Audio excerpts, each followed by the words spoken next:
Además de lo que es el transporte, la recolección y el transporte, que son aspectos importantes, que es lo más costoso, y eso es otro tema de pregunta importante: ¿cuál de los elementos es el más costoso en todo sistema de tratamiento de manejo de residuos sólidos? Es el transporte.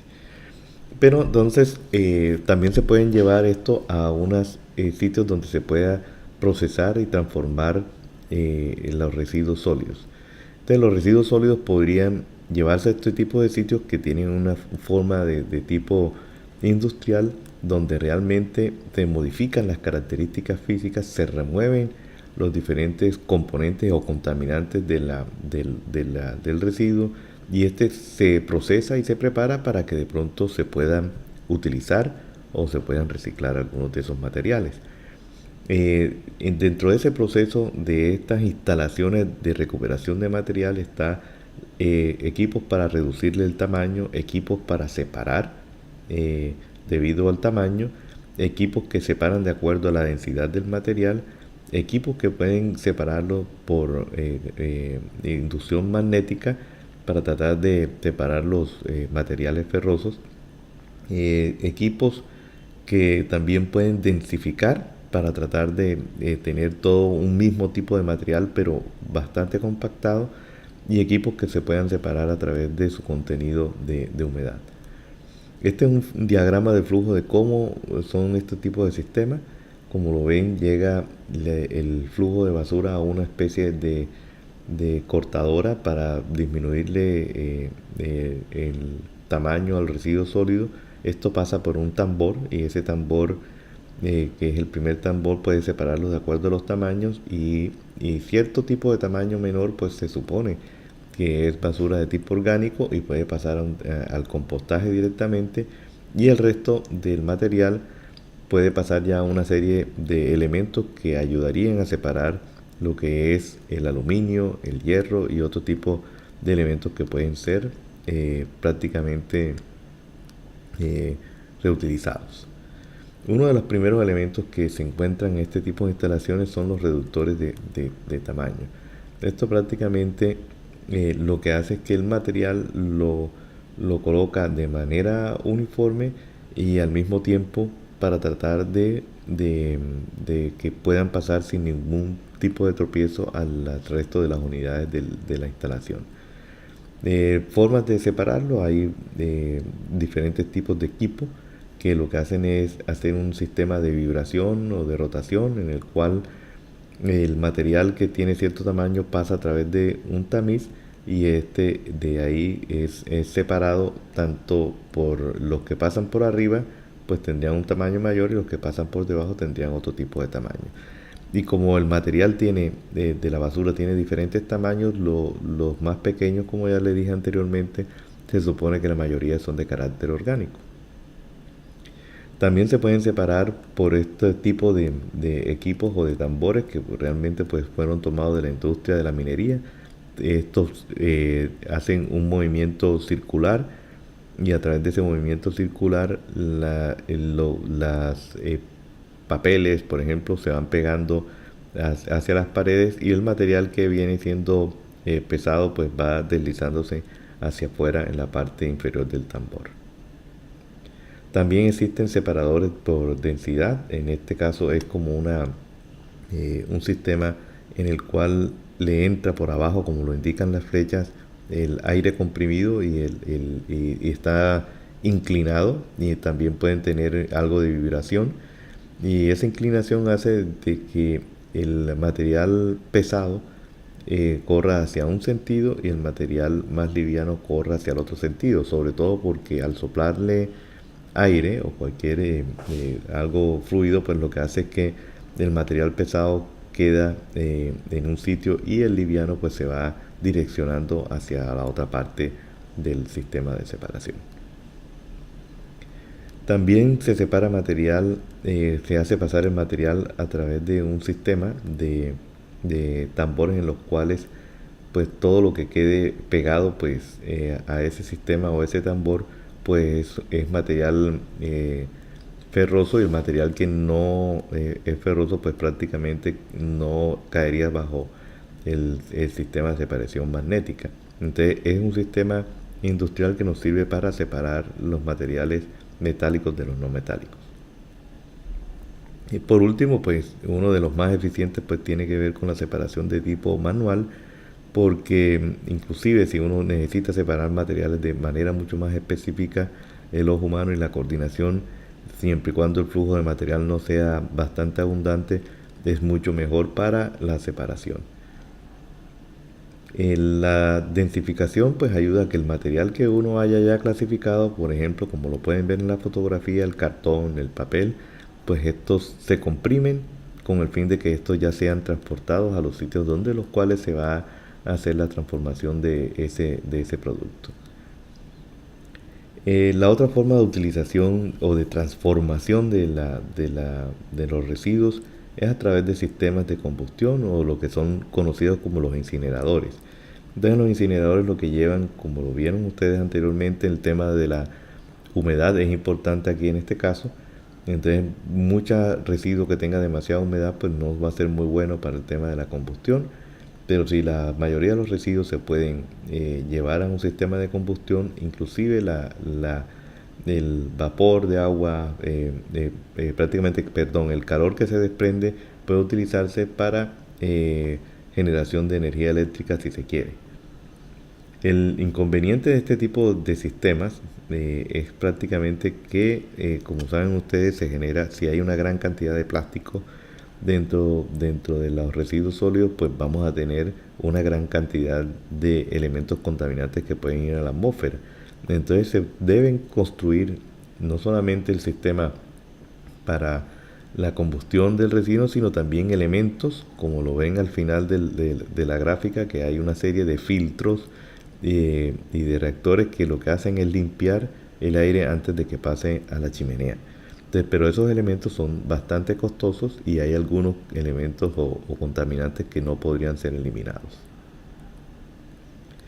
Una de las formas o otra de las formas de transformar la basura es a través del compostaje. El compostaje es un proceso de tipo biológico, aeróbico, termofílico, es decir, que actúan bacterias que están en altas temperaturas, que lo que hacen es oxidar todo lo que es la materia orgánica mientras se desprende calor, vapor de agua, dióxido de carbono, amonio y algunos otros tipos de gases. Al final de este proceso se tiene un material que bastante estable, que podría utilizarse como un mejorador de suelos. Entonces lo que hace el proceso aeróbico de compostaje, como lo ven en la gráfica, es reducir la cantidad de humedad que hay en la basura. Esto es importante para que ustedes vean en la gráfica. Lo que está en azul es la humedad, lo que está amarillo es la cantidad de material seco. Pero entonces a través del proceso de compostaje, como desprende alto calor, y en la mayoría de las plantas de compostaje ustedes ven una gran cantidad que parece humo, pero es vapor de agua, pues el calor lo que hace es que reduce esa cantidad de humedad a valores que son inferiores, y lo que hace es que el volumen de la basura se reduce de manera importante. Entonces en ese proceso lo que vemos con esta gráfica, en el tiempo, en la parte de los ejes de las X y en el eje de la Y está la temperatura, vemos que hay un rápido incremento del valor de la temperatura debido a la gran cantidad de la actividad biológica que se lleva a cabo en la descomposición de la materia orgánica. Y después, cuando ya va pasando el tiempo, a medida que va pasando los días, alrededor de los 15, 20 días, ya va bajando la temperatura, decrece de manera algo rápida, dependiendo de cómo se está haciendo. Y prácticamente eso quiere decir que se va deteniendo todo el proceso de descomposición de la materia orgánica. Como se necesita que realmente se concentre la alta temperatura, pero una temperatura demasiado alta también puede detener el proceso biológico. Es por eso que se necesita lo que se conoce como el volteo del compostaje. Entonces la mayoría de los equipos de compostaje lo que hacen es voltear el compost, también para que ganen algo de oxígeno, porque la descomposición necesita oxígeno, pero también para ayudar a liberar esa gran cantidad de calor. Entonces ahí vemos un sistema de volteo del compostaje, de las pilas de compost. Ese ya es el color característico de la basura después de que ha sufrido el compostaje, pero también se puede inducir el aire a través de una serie de tuberías que se inyectan al sistema de compostaje para que la basura vaya transformándose entonces en un material que sea susceptible de colocar en el suelo sin mayor peligro. También se pueden hacer reactores en concreto en los cuales se coloca la basura y se le inyecta aire en la parte inferior para que se lleve a cabo lo que es la descomposición aeróbica de la materia orgánica y la liberación también del calor. Por último, tendría ya el sistema de disposición final que se conoce como relleno sanitario, que son aquellos sitios en los cuales se disponen los residuos sólidos sobre la superficie de la tierra. Un relleno sanitario es diseñado, es operado de manera técnica con el fin de que se minimicen los impactos sobre la salud y sobre el medio ambiente. Lo que es prácticamente el material se lleva y se apila y se cubre de manera diaria con la tierra que ojalá ya esté disponible en la zona. Esa tierra pues debe compactarse de tal manera que al final de la jornada pues esté toda la basura cubierta para evitar la proliferación de moscas, roedores y otros vectores de enfermedades. Entonces, el problema que se tiene en los rellenos sanitarios es que se generan dos tipos de problemas. Uno es que cuando llueve sobre el relleno sanitario o la misma humedad que tiene o la cantidad de agua que tiene los residuos generan un líquido que se llama lixiviado. Y yo creo que en el video ustedes vieron claramente cómo se genera y cómo se debe prever el control de estos lixiviados. Pero también se genera gas. Y en un relleno sanitario, a pesar de los diferentes tipos de operación, pues se acumula la basura en el suelo. El suelo le genera unas condiciones de tipo anaeróbico porque no hay oxígeno y entonces empieza un proceso de descomposición anaeróbica y uno de sus subproductos de la descomposición anaeróbica viene siendo el gas metano. Para localizar un relleno sanitario hay que tener en cuenta la distancia a la cual hay que llevar el residuo sólido. Si hay aeropuertos, ¿no? Si hay un aeropuerto, pues prácticamente no se puede localizar por la gran cantidad de aves que esto atrae, la disposición que haya de terreno, el acceso al sitio, si hay vías o no hay vías, la topografía y las condiciones del suelo, las condiciones climatológicas, la hidrología, es decir, si hay corrientes de agua o también condiciones de agua subterránea que impidan que sea ubicado ahí un relleno sanitario y todo lo que tenga que ver con las condiciones ambientales locales y cuál va a ser el uso definitivo que se le dé a ese relleno, que por lo general son parques que se le llaman parques ambientales. Estas son curvas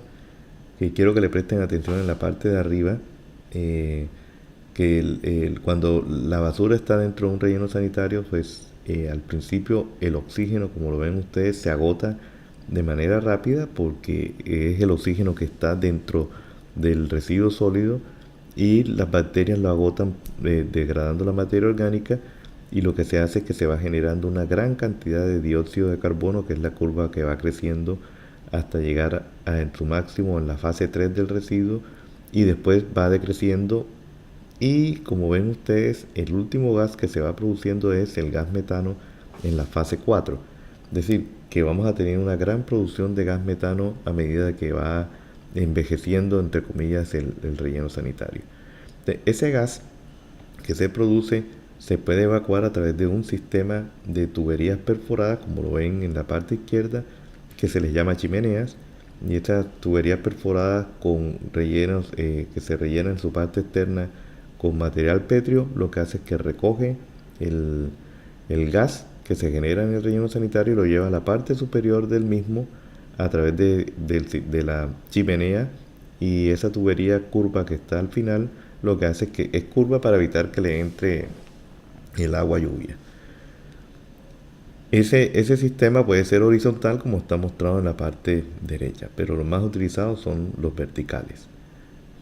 Así hay una serie de fotografías de cómo se hace el control En algunos sitios lo que hace es que se recoge ese gas y se lleva a un sitio donde se quema, porque el metano es uno de los gases efecto invernadero mucho mayor que lo que es el dióxido de carbono.